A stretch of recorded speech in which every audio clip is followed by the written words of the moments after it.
Test చూద్దాం మనం. అంటే లీక్ టెస్ట్ అంటే ఏంటంటే వెంటిలేటర్లో ఏమన్నా లీక్ ఉందా ఏమైనా లేదా అని చూసుకోవడానికి ముందు లీక్ టెస్ట్ చేయాలన్నమాట. ఏటీ టెక్నీషియన్స్కి లీక్ టెస్ట్ చేయడం ఎలా అనేది ఖచ్చితంగా తెలిసి ఉండాలి. ఎందుకంటే ఇప్పుడు ఒకవేళ లీక్ అనేది 250 ml కన్నా ఎక్కువ ఉందనుకోండి, అది బాగా లీక్ అవుతున్నట్టు, అంటే ప్రాపర్గా లేదు వెంటిలేటర్, ఎక్కడో లీక్ ఉంది.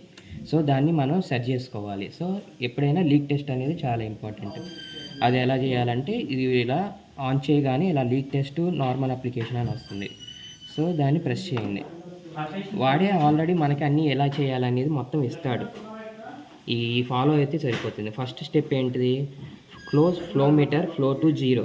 సో ఓటూస్ ఇవన్నీ 0 ఉంచుకోవాలి.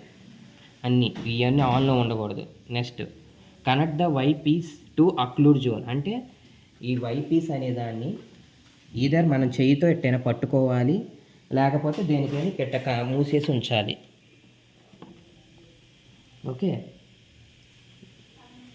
Next turn back or vent switch to vent.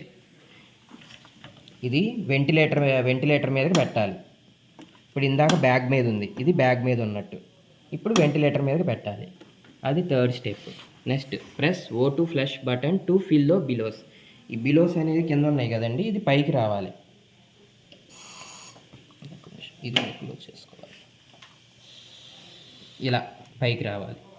Full అయిన తర్వాత అప్పుడు next final step press start button to start leak test. అప్పుడు ఇది స్టార్ట్ అని ఇక్కడ ఉంటుంది, అది నొక్కటమే, వెయిట్ చేయటమే. మనం చేసేది ఏం లేదు. అది ఒక 5 minutes కానీ 3 minutes కానీ టైం తీసుకుంటుంది. తర్వాత మీకు లీక్ టెస్ట్ పాస్డ్ అని వస్తుంది. అది ఎంత లీక్ ఉన్నది మనకి కింద కనిపిస్తాయి డిస్ప్లేలో.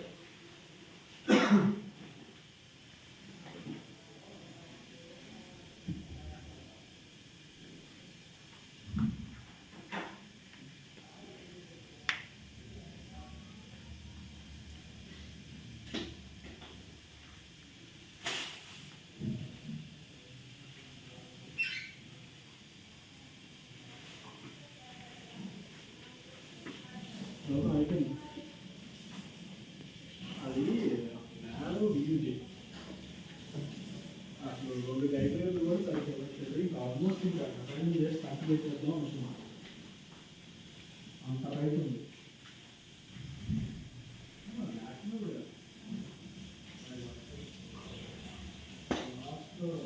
చూసారు కండి, లీక్ టెస్ట్ పాస్ట్. ఇదిగో మామూలుగా మన చట్నీ ఇందాక చెప్పాను కదా, 250 కన్నా తక్కువ ఉండాలి లీక్ వాల్యూ అనేది. మనకి ఎంత ఉంది? 15 ml. అంటే వెంటిలేటర్ ప్రాపర్గానే ఉంది. చేసి 2 weeks తర్వాత స్టార్ట్ అయింది.